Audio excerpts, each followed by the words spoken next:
గజదొంగ ప్రతాప్ నువ్వేనా? అవును, నా తల్లిదండ్రులను అంతం చేసి నన్ను అనాథుణ్ణి చేశారు. కుమిలిపోయే శోకం, రగిలిపోయే వేదన మిగిల్చారు. దుర్మార్గాలు నిర్భయంగా చేసే ప్రజాద్రోహులను కూల్చివేయాలనొచ్చారు.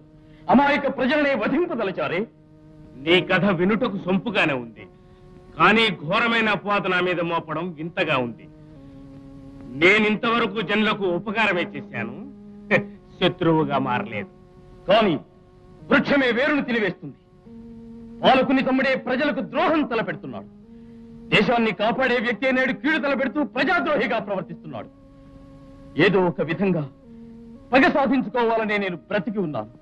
దేశ సంరక్షకుడైన మహారాజే నా తల్లిని చంపి నాకు తీరని అన్యాయం చేశాడు. నా గుండె రగిలిపోతుంది మహారాజా. ఆగు!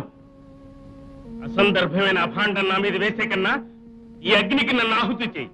దేవుని మీద ఆనగా చెప్తున్నాను, నువ్వు చెప్పే కథకు నేను కారణభూతుణ్ణి కాను. ఆ దేవుడే వచ్చినా నిన్ను కాపాడలేడు. పగ సాధించుకునే తీరుతాను. నీ తల్లిదండ్రులు ఎవరైంది నాకు తెలియదు. ఈ విధమైన కట్టుకథ చెప్పింది ఎవరు? నిన్ను క్షమించి వేస్తాను. ప్రతీకారాన్ని మనసులో పెట్టుకుని నువ్వు దూషివి కావద్దు. పగ ఖచ్చితంగా తీర్చుకుంటాను, కానీ వంచడం మాత్రం నా వల్ల కాదు. ప్రతాప్! ప్రతాప్! ప్రతాప్! ఏమన్నావో ఏం విన్నానో, కన్నులతో మాట్లాడే భాషే వేరు.